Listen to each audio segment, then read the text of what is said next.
Les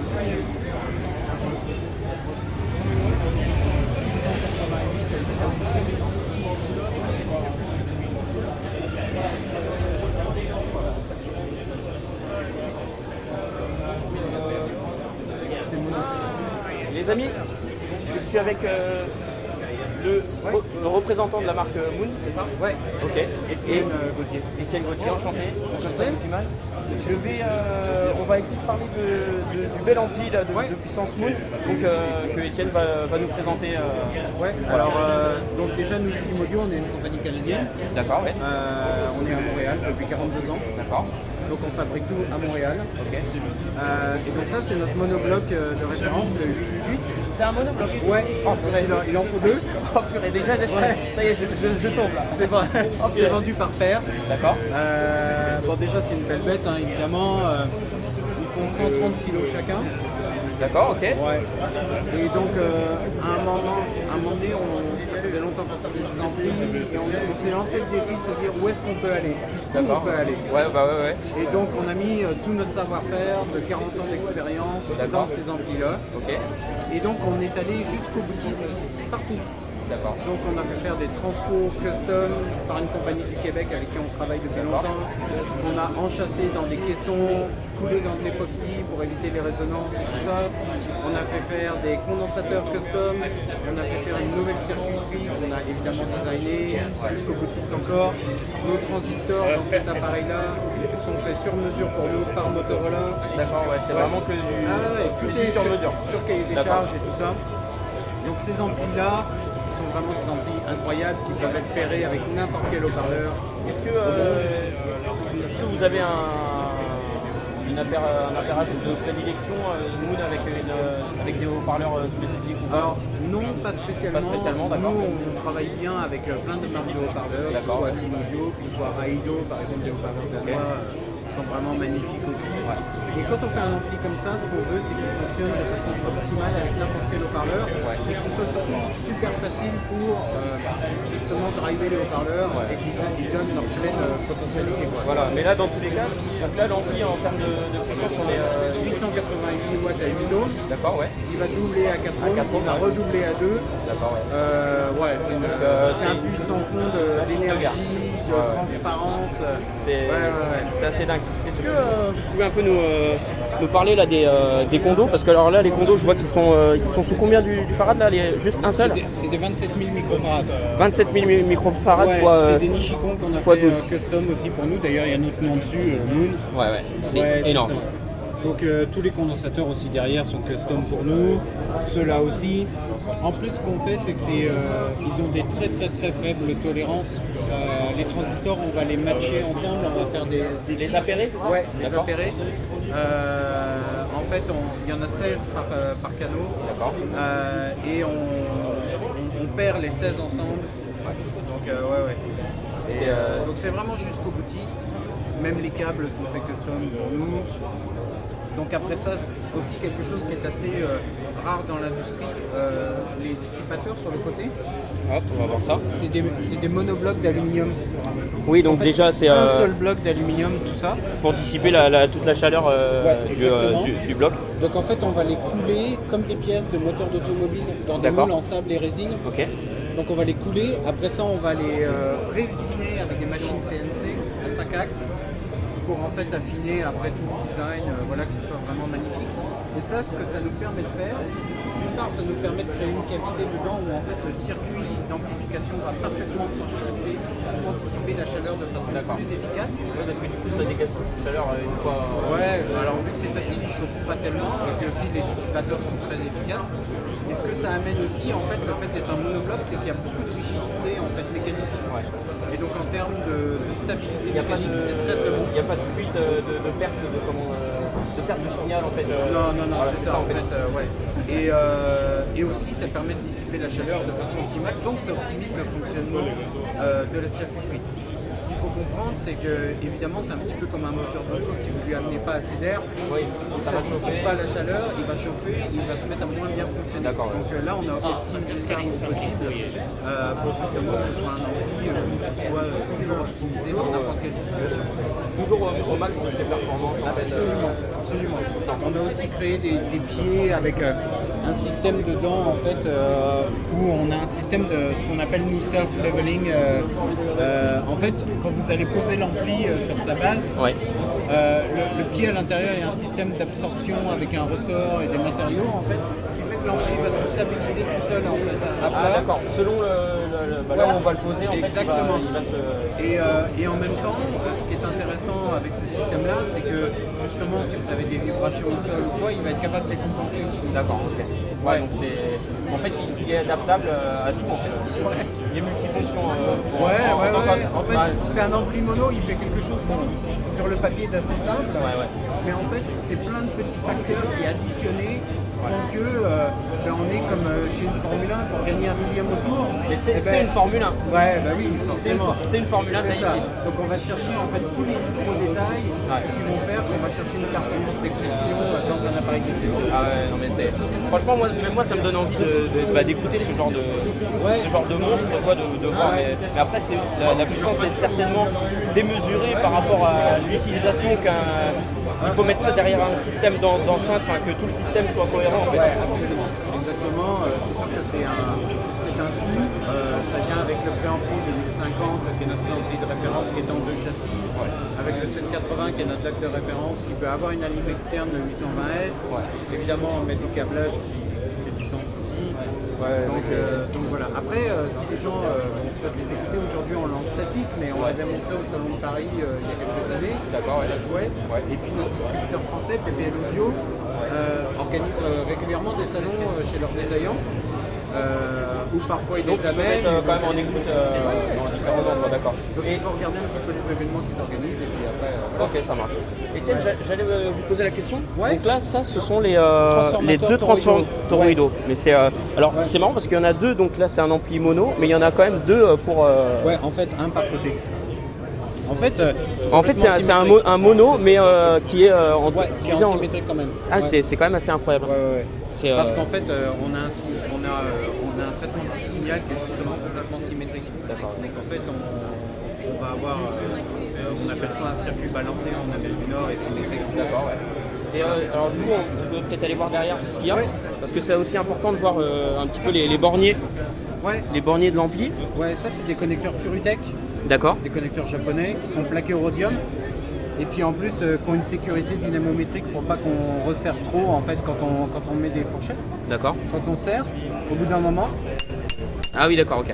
En fait, ça permet de serrer de façon optimale. Ouais. Sans trop forcer. Ça fait un peu comme une clé.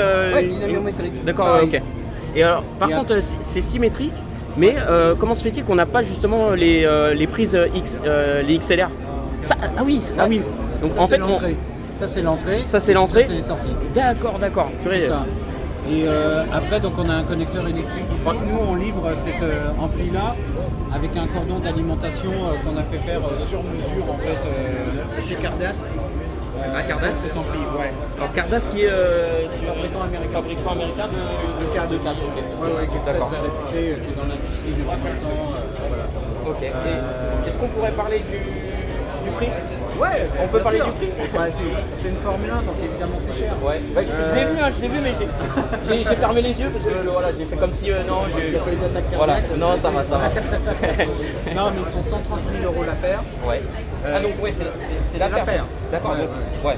Je pensais que c'était que le bloc. Non, c'est 130 000 la paire. D'accord. Ouais. La paire. Et ils sont livrés dans des caisses de transport. Oui, voilà. Là, après, c'est ça. Et donc. Et là, est-ce qu'on peut parler de très haut de gamme? Voilà. Là, c'est du très haut de gamme. C'est de l'exceptionnel. Voilà, ouais. C'est pour ça d'ailleurs que ça m'a un peu interpellé. Parce que je pense que c'est pas du commun des mortels, on ne peut pas tous avoir accès à ce genre de choses et ça peut être intéressant pour les personnes qui se demandent comment c'est fait. Voilà, et absolument, ils n'ont pas forcément l'habitude tous les jours, ils voient plus des systèmes comme on vend. Mais d'ailleurs, j'allais te dire que là, je te dis tu. Ouais. Ça y est, on se connaît en Québec, 3 minutes. Toi. J'ai vu une très belle pièce IFI là-bas, l'amplificateur Moon. Ouais, ça c'est notre 40e vraiment... anniversaire. Alors j'ai flashé dessus, hein. Ouais. Je le trouve vraiment magnifique. Ouais. En fait, il y en a qu'un, on en a fait 40. Ouais. Tu vois, ils sont numérotés. Ça c'est le 10e sur 40. Ouais.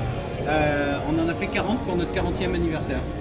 Purée, donc c'est vraiment en série limitée. Ouais, absolument. Il y en a eu 40 pour le monde, les 40 sont vendus, il n'y en aura plus jamais. Oh, pas mal, je voulais t'en mettre un de côté. Je voulais que tu m'en mettes un de côté. Ouais, je suis sûr que celui-là, si tu le veux, ils vont te le vendre. Ah non, mais problème. c'est dingue hein, quand même. Ouais, donc ça, c'est plaqué en or rose.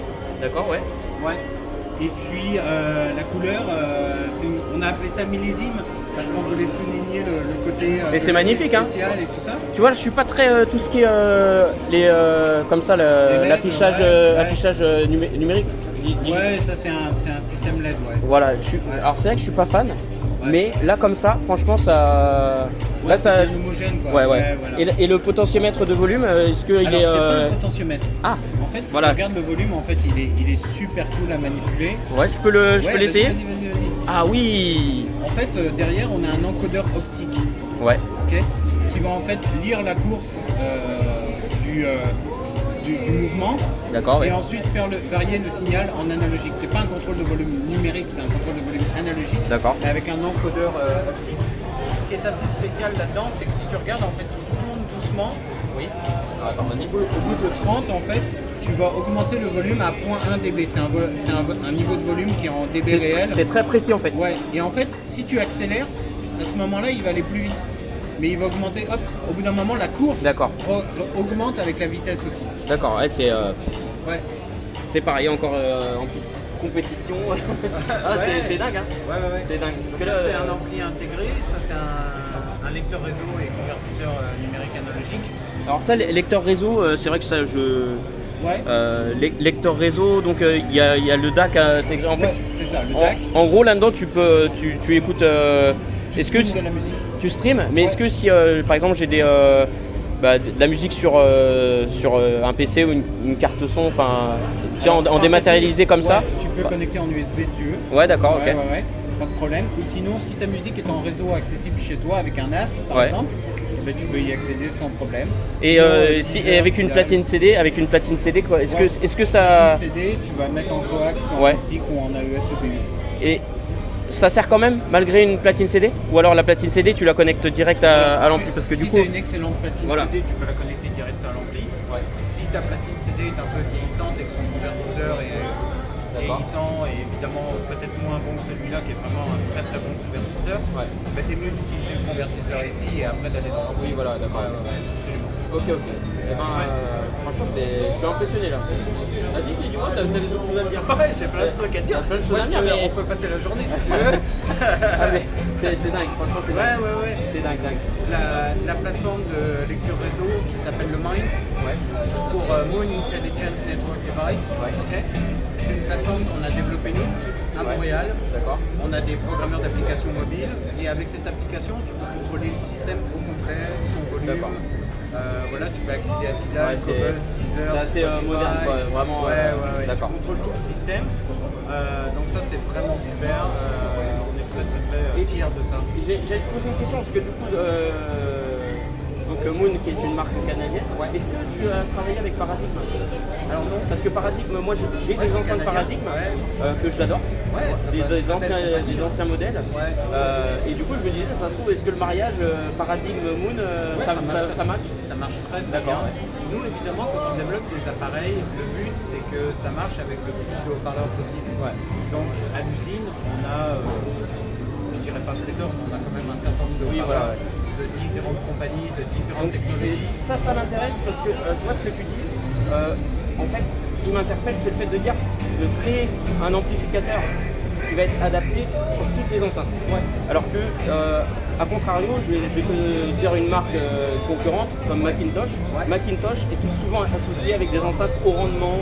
Tu vois, c'est souvent associé en fait. Ouais, parce que il y a ces images. Des amplis à tube, enfin ils ont une autre technologie. Et puis aussi leur approche, comment je dirais, ils ont une approche plus conservatrice de la manière dont ils font des amplis. D'accord. C'est-à-dire que eux, ils ont un petit côté vintage, un petit côté des années 80 aussi. Mais c'est encore une philosophie différente. Si tu écoutes un Moon, si tu écoutes un Macintosh, en termes de son, c'est très différent. Eux, ils ont plus une rondeur. Comme l'association que tu vas en faire avec les enceintes. C'est des enceintes qui vont être plutôt un petit peu portée sur le haut, sur les détails. Une autre qui va être un petit peu plus... Les enceintes anglaises qui vont être un peu plus douces, par exemple. C'est ça. Nous, notre philosophie, c'est que la musique a créé un artiste. Nous, on doit la rendre exactement comme il l'a créée. Donc, on veut accentuer aucun effet, on veut dégrader aucune chose, et donc on veut le rendre à la personne qui écoute exactement comme l'artiste l'a créé. Donc, évidemment, si l'enregistrement est moins bon, eh ben, on va entendre les défauts de l'enregistrement. Si l'enregistrement est exceptionnel, eh ben là, on en profite au maximum. Des marques qui vont jouer un petit peu sur la sonorité, par exemple. Mais là, ce que tu viens de me dire, ça, c'est, les gars, c'est ce qu'on appelle la haute fidélité finalement. Là, vous avez en termes de définition, là, ce qu'a dit Étienne, c'est ça. Voilà, là, pour moi, c'est ça la haute fidélité.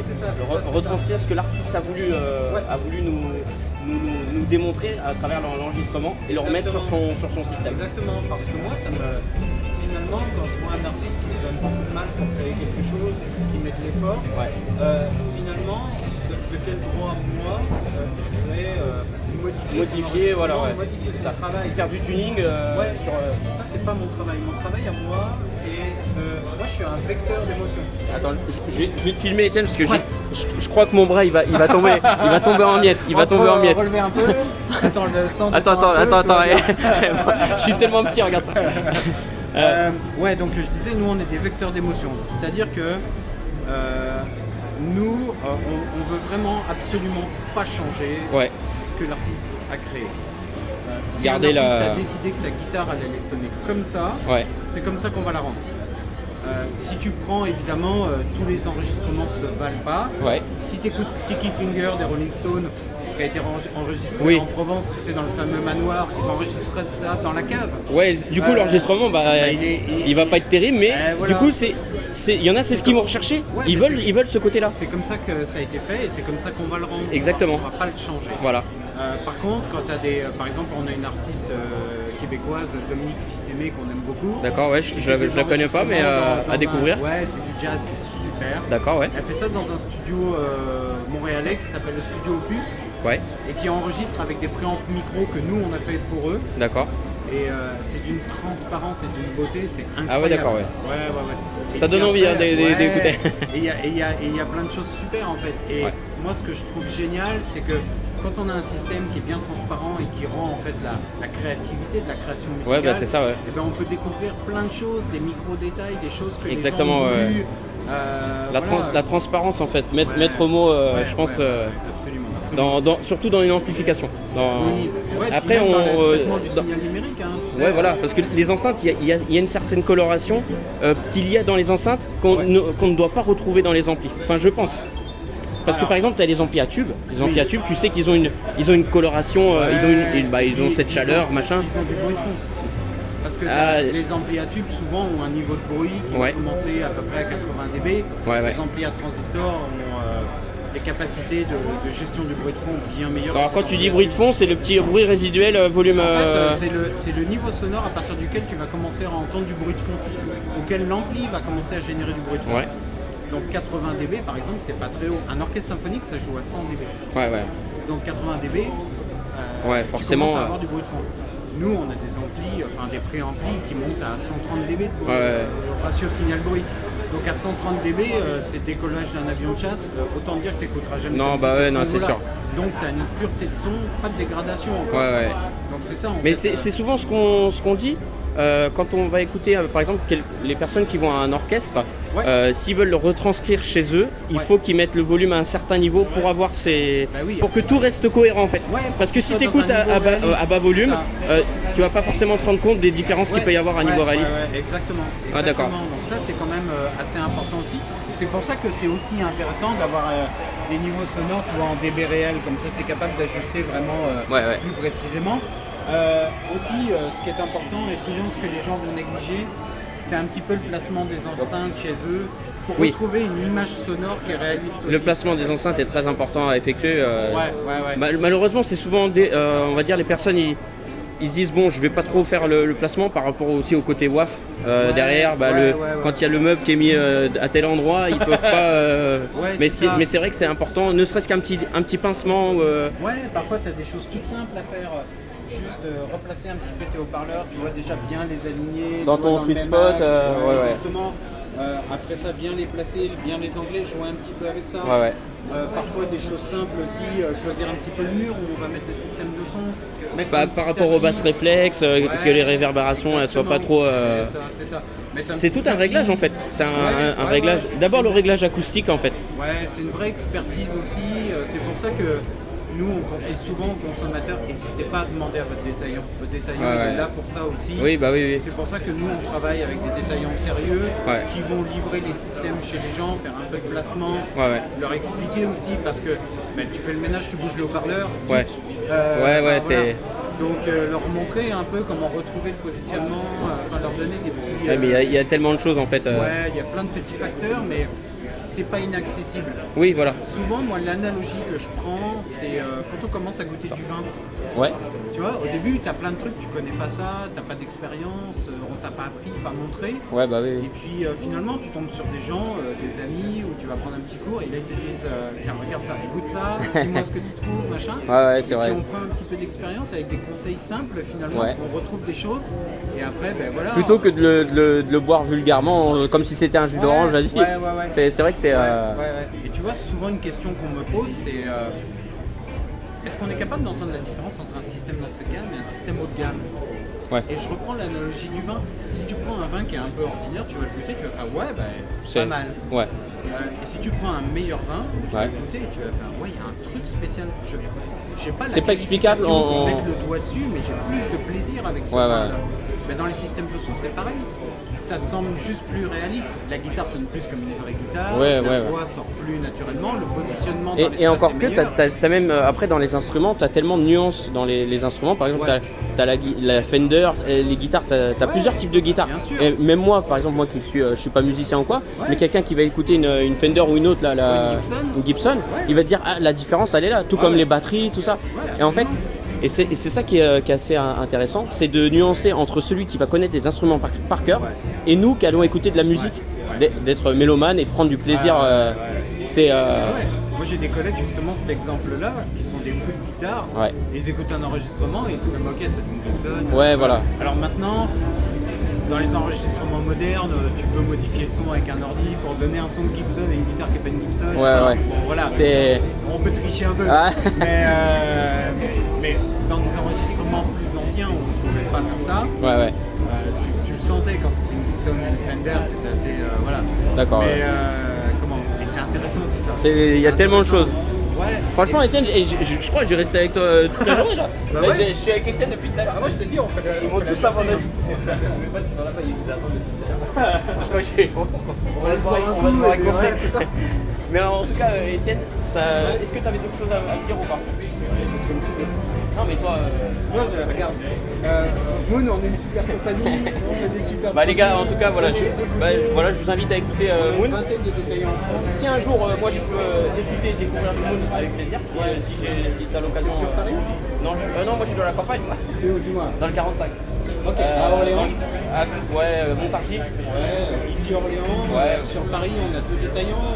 Ici Orléans, écoute... L'Orient parisien, le IFI Group, on a plein de détaillants en France. Écoute, ça marche. Bordeaux, Nantes, Toulouse, enfin un peu partout quoi. Donc, ok. C'est des gens sympas, qui aiment la musique, donc voilà. Mais à l'occasion, je pense que dans les amplis, on va dire dans des amplis à tarif entre 1000 et 1500 euros, ça me dirait bien un de ces quatre d'acheter un ampli de chez toi et pouvoir le tester, voir qu'est-ce que ça donne en matière d'écoute sur différents enceintes. Parce que tu vois, on a un tout en un qui fait streamer, DAC, ampli, Bluetooth, entrée phono. Là, c'est trop pour moi là. Pour la platine. Mais non, c'est trop jamais pour moi. trop.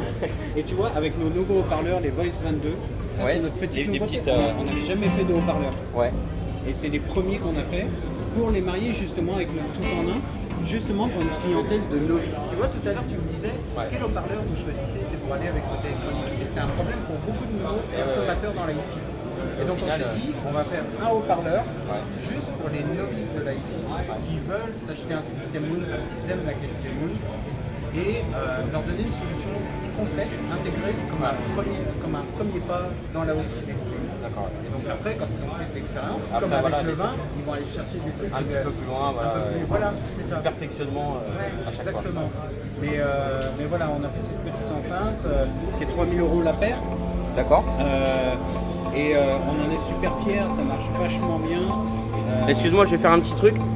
Ouais. Tu vois, j'aime bien taper sur l'enceinte pour voir un petit peu l'intérieur s'il n'y a pas de résonance ou quoi, mais là ça a l'air. Tu sais, justement pour la résonance, Je la touche pas trop. Hein. on a développé une technologie en fait dans le cabinet à l'intérieur. Ouais, On a dessiné en fait un espèce de serpentin un petit peu comme ça, d'accord. qu'on a rempli en fait de matériaux absorbants acoustiques. Ouais. Et en fait, ça permet en fait de canaliser justement ce qu'on appelle les ondes stationnaires Oui, dans voilà, le cabinet. ouais. D'accord. Et donc en fait de ne pas avoir cette pollution d'ondes stationnaires dans le cabinet. C'est une technologie qu'on a déposée, on a un brevet là-dessus. D'accord, ouais. Ouais. On C'est appelle ça le intéressant. CGD, ouais. Et franchement, en fait, j'ai envie de rester des heures et des heures. Ouais. Et je vois que le temps, je suis pris par le temps. Est-ce que tu es à l'heure? À tout à l'heure, s'il te plaît. Midi. Ah, purée. Midi 20.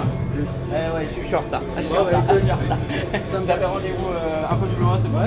Non, mais Et, pas de problème, n'importe quand. Et ben écoute Étienne, en tout cas content de t'avoir Merci. rencontré et puis que tu nous aies parlé de la marque Moon. Je pense que maintenant les personnes vont savoir un petit peu plus s'ils connaissent pas la marque. Et voilà. Donc les gars, n'hésitez pas à aller écouter du matériel Moon et de me dire ce que vous en pensez également. Et même pour les possesseurs, voilà, si vous pouvez nous en dire un peu plus. Parce que moi je connais pas et là je viens de découvrir. Donc voilà, et une très bonne découverte. Allez, Merci. ciao ciao.